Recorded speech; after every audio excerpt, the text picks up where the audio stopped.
Whatever you're doing needs high consequences. There's got to be some sort of risk. Now, risk comes in a lot of categories. It can be a physical risk, it can be mental, it can be social, it can be emotional, it can be a negative risk too. This is drug abuse, and it's central is it's a negative risk-taking behavior.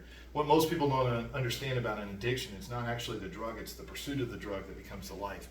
They have simplified to the lowest level, which is get enough money, get a score, meet your drug dealer, get high, start the process. It is not the drug alone, it is the simplification of their life to the most minimal standard. That's why they get addicted to it, all right? Consequence matters to people. That's why I make you say things out loud. That's why I make you shoot in front of people. You gotta have skin in the game, guys. You gotta demonstrate. Deep embodiment. Multiple sensory streams at once. Learning through doing. See, feel, and hear. Please don't smell or taste your gun. No. How many senses are there, though? Many more. So clearly they've identified 23 at this point. I'll give you some weird ones, all right? It helps you. You have a sense of temperature. You have a sense of hunger. You have a sense of thirst. Here's the weird one. You can tell hot or cold running water From? by the sound. Wow. That's The it. sound. Think about it. You do it with kids all the time. How do you know the water's hot? Sounds different. Now, molecularly, it's probably running a little quicker. It's more energized, but we know the difference between it. I don't know why we got that one. It might have been useful at some point in our lives, but people can do that. Now, some people don't have all the senses and they turn it off and they say there's only 5.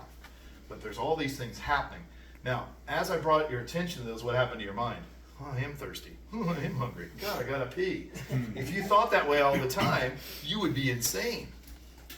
That may be some of the high mental disorders we see is they can't filter it. So in shooting, none of that matters. What do we need to do? Vision, connection and feeling, and being present.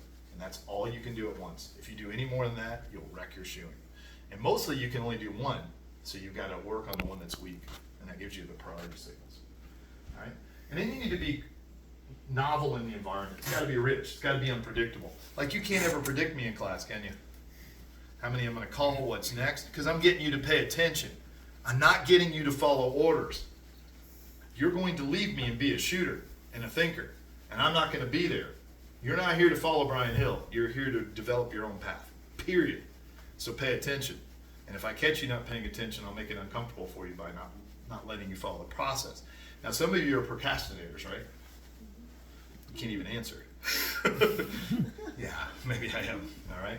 So you always want more information in class. You're like, all right, well, tell me what's next. Now, I'm pretty good about repeating everything 3 times, and sometimes you don't pay attention.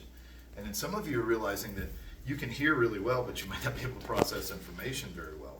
One of the ways to get around that is to make it more creative for the mind. That's what your people are doing for you, is making it more creative. Thanks, Dan. No words, just pointing at the screen. All right. So make it unpredictable. Be creative in your pattern recognition. You want to see who your shooters are? Make them do some exercise they've never done before. It's good for them. All right? New stuff. What are some more creative things we can do? Move, turn, cover, use a flashlight, use pepper spray, give verbal commands. Those are all creative things that you can do. All right.